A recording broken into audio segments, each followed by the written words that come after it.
Alright, welcome back. Today we're looking at our last bit of new material for the AP review starts.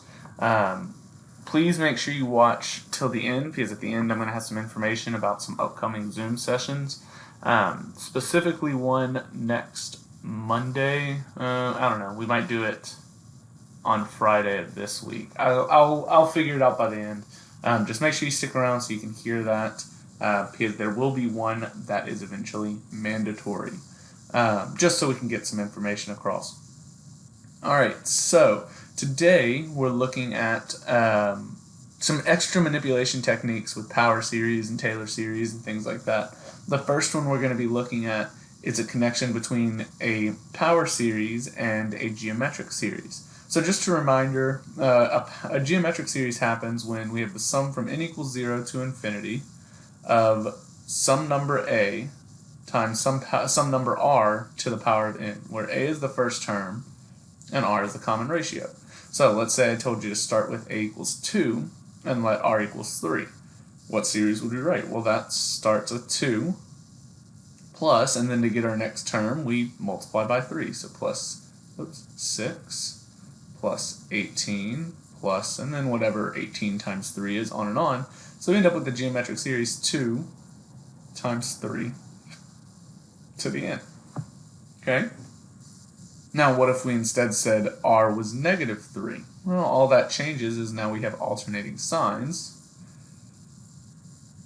minus whatever the next term is. So 2 times negative 3 to the n.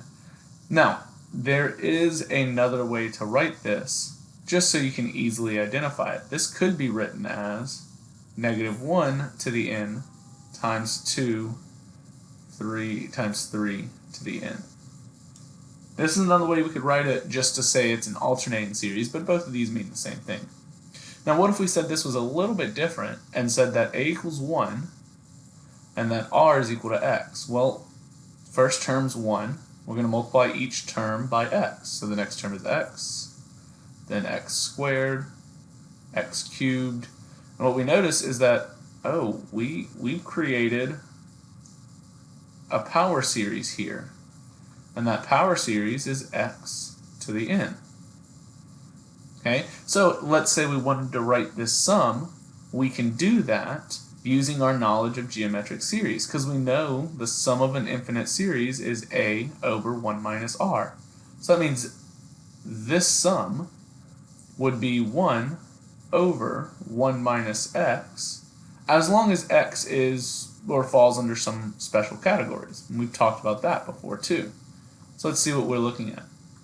A geometric series from n equals 0 to infinity, a times r to the n, converges to the sum of a over 1 minus r, where a is the first term and r is the common ratio, if the absolute value of r is less than 1, and the series diverges if the absolute value of r is greater than 1. So this also gives us our radius of convergence as well. Whatever we get for x has to be less than 1 to converge and greater than 1 to diverge. So let's say we wanted to find a power series for this one right here. Oops, there we go. For this one right here, f of x equals 1 over 1 minus x squared, centered at x equals 0. Give the first 4 non-zero terms and the general term. Find what values of x does your series converge to f of x. Okay, well let's see. We know that we have some number on top. This is a. Then we have 1 minus our r. Okay, well in this case, our r is x squared. So we have 1 plus x squared plus x to the 4th plus x to the 6th plus dot dot dot. There are our first 4 non-zero terms. And then we're going to write the general term for this. Well, we have 1, which was our first term, times x squared to the nth power. Or in other words, we can say this is equal to x to the 2n. And there's our sum.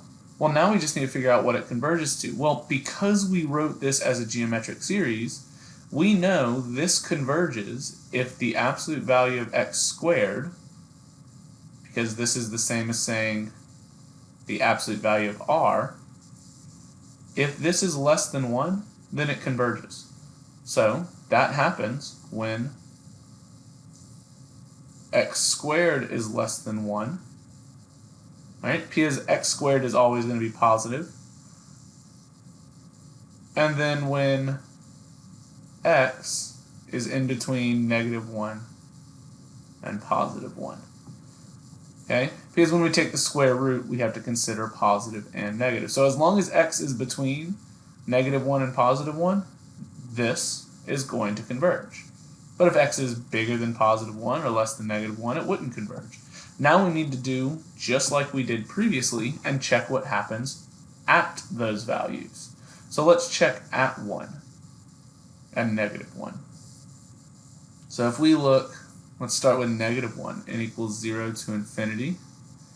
For this was our sum, so we're going to say x is -1 to the 2n.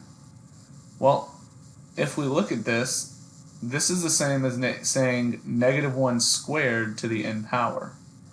Well, that's the same as saying the sum of n equals 0 to infinity of 1 to the nth power. Well, that is not going to work for us, right? And this actually goes to show a nice property for these geometric power series. Because if we look, it diverges if it's greater than or equal to 1. Okay, not just greater than. Which means it will never be equal to 1 here. Because if you set it equal to 1, then it wouldn't work. Okay? Let's try another one.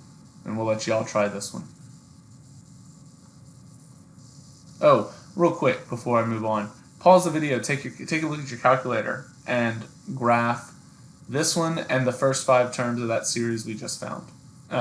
And look at x equals 1/2 and x equals 2 on each graph, and just see how they compare to each other, what happens. Okay? So, let's look at the second one. Find a power series for f of x equals 12 over 4 plus x, centered at x equals 0.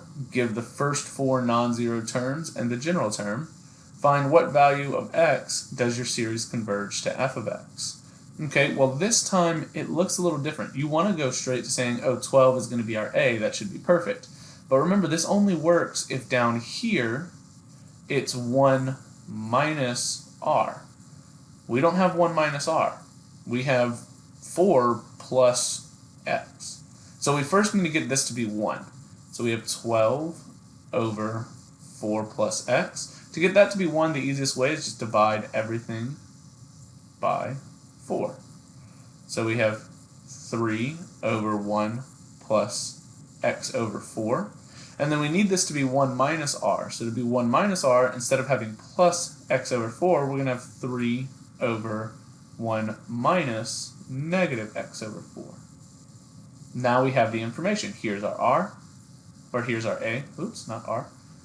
Here's our r. And so now we can set up our series. We have 3 minus 3x over 4 plus 3x squared over 16 minus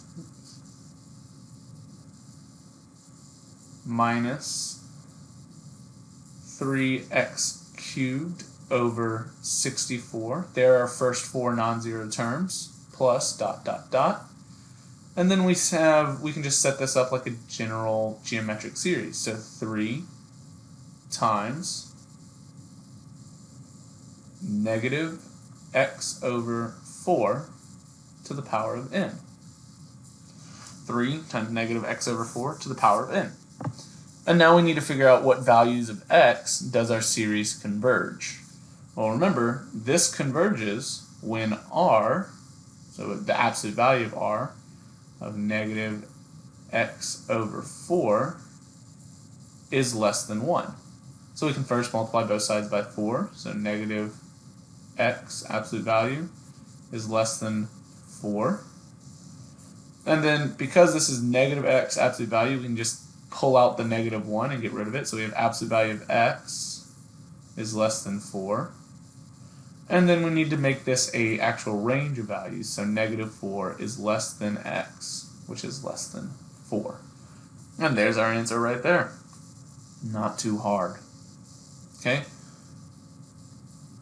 Let's look at the next one. Find a power series for f of x equals 5 over 4 minus x, centered at x equals 3. So this one's a little bit different. This one we have a center of x equals 3. I know a couple of people have asked, well, what happens if they change the center on us? This would be the biggest example of them changing the center, us having to make a change because of that. So give the first 4 non-zero terms and the general term. Well, the first thing we need to do is get this center at x equals 3. Now to do that, remember, whatever we're plugging into our power series, so our power series is some x minus c to the nth power. Okay? Whatever we're plugging into our power series needs to have that center in there. Well, if we look at this, for a geometric series, this right here, whatever is with it, we're trying to make our r. Okay? So, what we're going to do is we're going to change this equation to x minus 3. All right? There's our center now inside the function that we want. It makes up our radius. But y'all know the rules in math say we can't just go adding something in without canceling it out. So we need to cancel out this minus 3 we just had. Now a lot of people are going to say, okay, we'll do plus 3. But that's not going to be right. Because notice this minus 3 is in here with a negative on the outside. So this is really a plus 3. So what we should actually be doing is another minus 3 there. And now we'll simplify.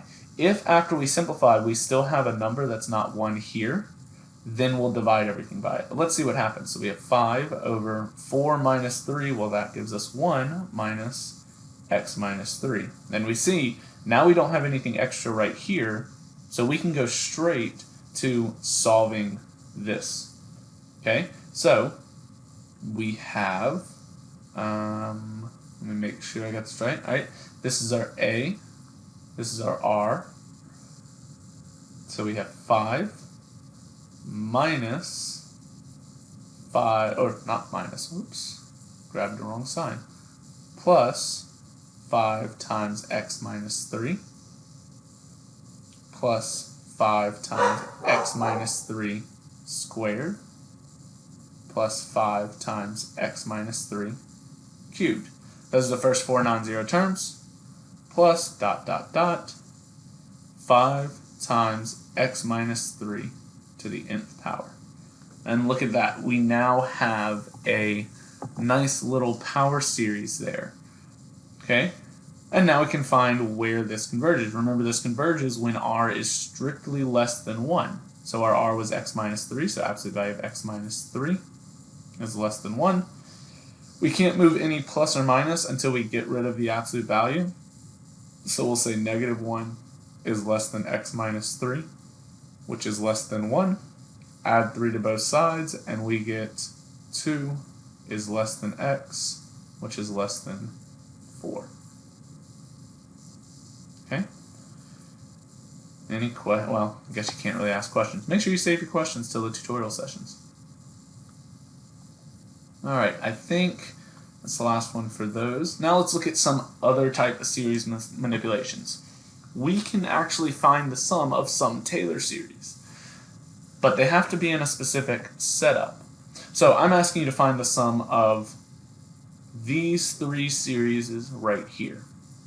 Okay? So what I want you to do is pause the video and see if you can figure out a way to do it. Alright? Okay, welcome back. So let's see if y'all were able to figure it out correctly. Looking at this series, you need to be able to identify what Taylor series this looks like. Now, if I was looking and I was trying to make a decision, we see that we have 1, 2, 3, 4 n factorial on the denominator. Well, the only one of our Taylor series that had that was the Taylor series for e to the x, because it was 1 plus x squared over 2 factorial plus x cubed over 3 factorial. And now when we compare these side by side, this right here looks exactly like this, except what do we have plugged in for x? Well, x equals 3. This is an e to the x Taylor series with 3 plugged into x. Well, that means if we want to find the sum of this, whole series, we just have to figure out what e cubed is. And so this just becomes plug it into your calculator and figure it out. All right, welcome back. You should have gotten 20.086. And so this sum, or approximately this, because we're rounding, so this sum right here, this infinite sum, is the same as saying e cubed, which is the same as saying 20.086. Now that you've seen that one done, pause the video again and go back and retry numbers, or example 2 and example 3. Okay, welcome back. Let's see what we can do with this one. All right, once again, we're going to try and look for a pattern here to see if we can figure out what type of series this is. Right? We specifically want it to be one of our 3 Taylor series. That's really the only way we could do it, or if it's a geometric series, then we could find the sum. So a geometric series or one of our 3 Taylor series. This one specifically, we have, this is the same as saying over 1, over 3, over 5, over 7. That looks really similar to our Taylor series that has odd denominators, which that was sine. Remember, sine of x was x minus, I almost did plus, minus x cubed over 3 factorial plus x to the 5th over 5 factorial plus dot dot dot dot dot. And technically this would have been minus, but still, that's the idea. Well, let's see if these powers align. So we have 2, which is 2 to the 1st power, 8, that's 2 to the 3rd power, 32, that's 2 to the 5th power. Okay, so what we found here is this is the same thing as just saying sine of 2. Okay, and so we're going to figure out what that is. Now, it's still going to be an approximate because we don't have the exact value. And remember, we're doing this in radians, so sine of 2 should give us about 0.909. That's what we're getting there. Okay, let's try this last one. This last one, you're going to be looking, trying to figure out which of our Taylor series this is. But this is not a Taylor series. What type of series is this? When we have some number out front times some common ratio to a power. We just looked at these. This is a geometric series. So, our first term is 1 over 1 minus our r. And our r was negative 2 over 3. Okay, 1 minus negative 2 over 3, well, that gives us 1 plus 2 over 3. So we have 1 over 1 plus 2 over 3. Or the same as saying 1 over 5/3. Same as saying 3/5. So this sum equals 3/5. Okay, so pretty straightforward. We can use some of our manipulations to figure out what a series will converge to. Okay, so let's look at these last set of problems. Alright, so this is a very interesting set of problems because these are making sure you understand what radius of convergence and interval of convergence and the center really tell us. So we have this sum from 0 to infinity of some first number times x plus 3 to the k. Now this is already a geometric series, okay? Already one we know, which means we know that this has to converge when r, or absolute value of r, is less than 1. Okay? Because this is a geometric series. We know that. Okay? So let's see what we can figure out here. Alright? we know it converges from, or if x is equal to negative 8. That is for sure. We know for sure it converges if x is equal to negative 8. And we know for sure it diverges if x is equal to 6. So we need to tell whether each of the following statements must be true, cannot be true, or may be true. Now, I like to start this problem by creating a just simple number line. So one thing we know for sure is that this represents our center. And what do we know about our center for any power series? Well, our center always, always, always converges. So we know at, well, it says positive 3, but we know this really represents negative 3. It has to converge. Now, it also tells us that at negative 8, it also converges. So we have a C here, a C here. Now, because of what we know about radius of convergence, this is saying that if it converges at negative 8, all right, then if we took that same distance, so this is a distance of 5, and went the other direction from our center, so if we went 5 in the other direction, it would also have to converge. So 5 in the other direction would be 2. So we know it must converge from at least negative 8 to 2. Okay, at least. Now, we're not going to get into the specifics because we're trying to broadly answer these questions, but it must converge at least from negative 8 to 2. Then it tells us it diverges if x equals 6. So when we extend out to 6, say this is 6 right here, it diverges. Now, what does this tell us? Well, it doesn't tell us a whole lot. Okay, it doesn't tell us a whole lot about what's going on in this little area right here. It could be that it converges there and then just diverges because this is the endpoint. It could be that it diverges everywhere after 2. So we know from here to here, it's kind of a question mark. So this is our maybe true. So maybe area. Well, and if that's our maybe area on that side, then it also has to be our maybe area on this side. So we went 4 more to the right here. So we're going to go 4 more to the left here. So we're now at negative, I'll do that, negative 12. And this is our question mark area here. So a maybe area there. But what this does tell us is anything past this, we know has to continue diverging. Because once you stop, or once you start diverging with a power series, it will diverge as you get farther and farther away. So diverge for sure.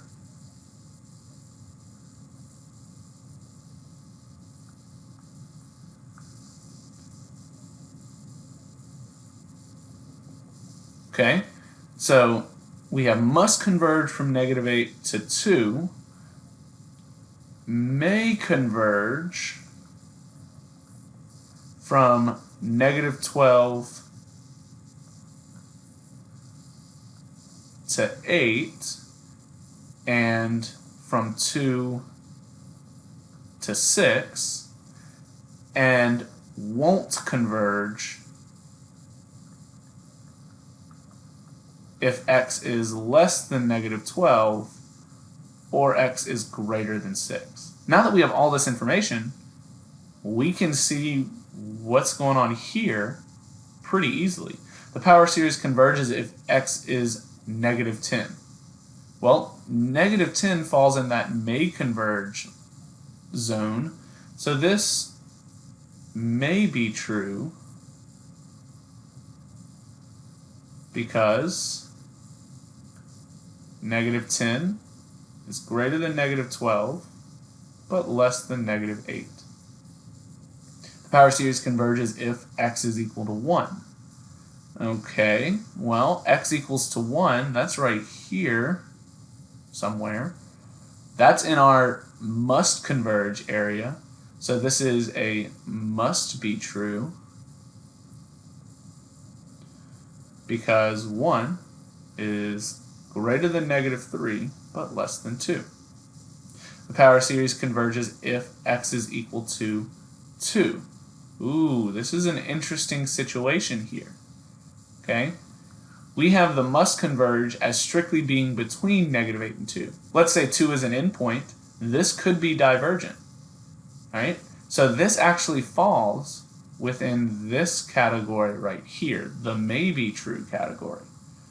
Okay? So this is a may be true because negative 2 is less than or equal to negative 2, which is less than 6. Okay? And the power series diverges if x is equal to negative 9. Well, negative 9, once again, I'll put a positive 8 here, that should be a negative 8. Negative 9, once again, is back out in this maybe area. We don't know. It may converge, may diverge. So this is another may be true, since negative 12 is less than negative 9, which is less than negative 8. And then the power series diverges if x is equal to negative 13. Well, negative 13 is way outside here, and that is in our won't converge area. So it has to diverge, so this one is a must be true. Negative 13 is less than negative 12. Okay? Alrighty. Okay, let's move on to this last set of problems. Get my annotations back. Alright, the last thing we're going to look at is the integral and derivative of certain power functions. Okay, so we can take the derivative of a power function by using this formula right here. And we can take the integral of the power function by using this formula right here. Now, one thing about the radius of convergence of the series obtained by differentiating or integrating is that it's always going to be the same as the original power series. The interval of convergence, however, is what's going to change when you do it. Okay, so let's start with this first one by write the Maclaurin series for f, give the first 4 non-zero terms. For what values of x does the series converge? So let's see. Just like earlier, this looks exactly like a geometric series with a being 1 and r being x. So we have 1 plus x squared plus x cubed plus dot dot dot plus 1 times x to the nth power. Now, what we're going to do is we're also going to write this as a summation so that we can use that formula we had up there for the next part. X to the nth power. Now the second part of this question is for what values of x does the series converge? Remember that that is based on what r is. Well, r is x, and x has to be less than 1, or r has to be less than 1, and so we get from negative 1 less than x, which is less than 1. And there we go. Now, we're going to use this answer we just had to find the Maclaurin series for f prime of x. Now, we're going to do this with every single part here and then compare it to the formula we had. So the derivative of 1 is just 0. Derivative of x is 1. Derivative of x squared is 2x. Derivative of x cubed is 3x squared. Derivative of x to the 4th would be 4x cubed plus dot dot dot, and what we'll have for our general term is n times x to the nth power. So the sum, oops, that's not what I wanted. And then the sum from n equals 0 to infinity of n times x to the nth power. There's the first 4 terms and the general term. And we just said that for the most part, the radius of convergence will stay the same. So the absolute value of x still has to be less than 1. What's going to change is the interval, or what may change is the interval. So we have -1 is less than x, which is less than 1. What we need to do is plug in -1 and plug in 1 and see what happens here. So when we plug in -1, we get the sum from n equals 0 to infinity of n times -1 to the n. Well, this right here is alternating, but this is going to get bigger and bigger to infinity. So we could just do the nth term test and see that this is going to go to infinity, which means it diverges. Okay, let's try it with 1. Well, with 1, we have the sum from n equals 0 to infinity of n times 1 to the n power. Well, once again, this is just going to stay 1. That's going to go to infinity. This also diverges. So this is just our final interval for which the values the x or x converges. Now let's compare this to the formula we had up here. All right, and I know I have a lot of writing. I'm going to erase some of it so we can see.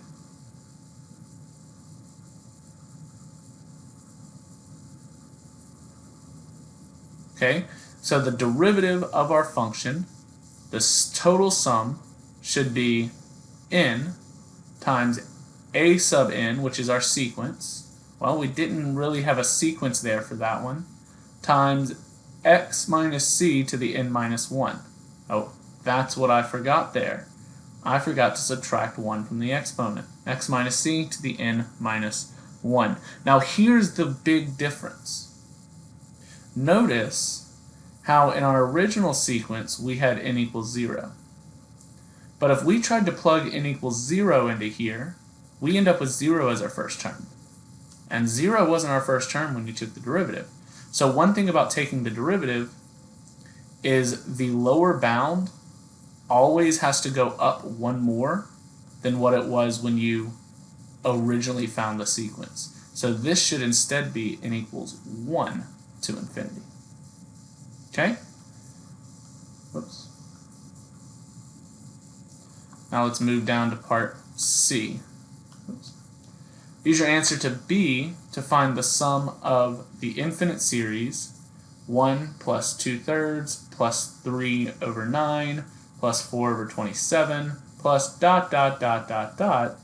3 to the n minus 1, or n over 3 to the n minus 1. This is where things can get a little interesting. Let's think about what it's asking us here. Our previous sequence was 1 plus 2 times x to the n plus, 2 times x to the, 2 times x plus 3 times x squared plus 4 times x cubed plus ... plus n times x to the n minus 1. That was our series. Now this is going to be similar to what we saw earlier, where we need to figure out what is being plugged into this series. Well, if we look at it, we have a 1/3 that's being plugged in here as x. So what this is really saying is we want the sum from n equals 1 to infinity of 2 times, or sorry, not 2, n times 1/3 to the n minus 1. Now, you're probably asking yourself, this looks like none of the ones we've solved before. This is not looking like one of those other ones where we could solve it with geometric series. Because we can't. The first term is 1, but that only works if it's a single number times r to the n minus 1. But what we can do is remember where we got this equation from. We got this equation by taking the derivative of 1 minus x.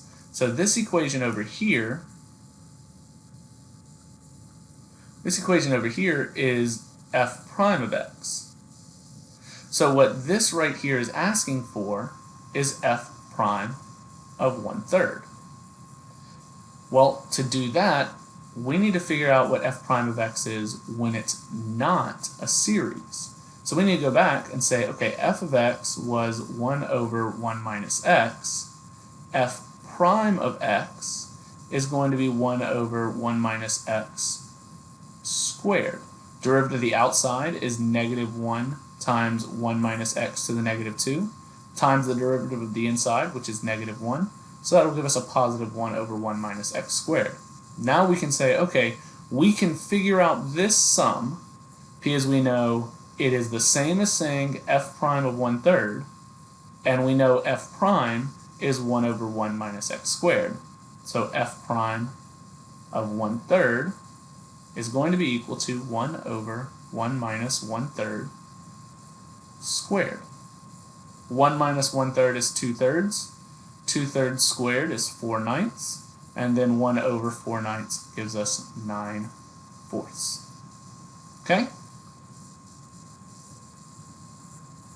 Last example here, and then I will end the video. So we're still working with the same function, 1 over 1 minus x. We're still getting the same first 4 terms. I'm not going to work this all out again. We know the series converges from negative 1 to 1, and we know the series is 1 plus x squared plus x cubed, which is the same as saying 1 times x to the nth power. Alright, we're going to use our answer to find the Maclaurin series for the integral from 0 to x of f of t given the first 4 terms, or give the first 4 terms. This time, instead of actually finding it all out, let's just go and look at our formula. Okay, so the formula says it's a constant plus a0 plus the first term of the sequence plus a1 times x minus c squared over 2 plus a2. So, okay, we're going to have our integral be some constant c that we don't know. Now let's actually write this out. The integral from 0 to x of f of t dt. Some constant c plus our first term, well that was 1, times x minus our center to the first power. Well that's just going to be x.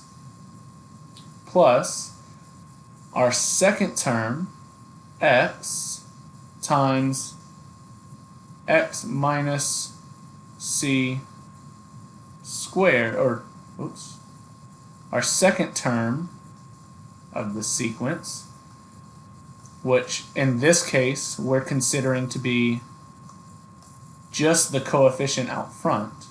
Okay, so just that little coefficient out front. I was in the wrong spot. There we go.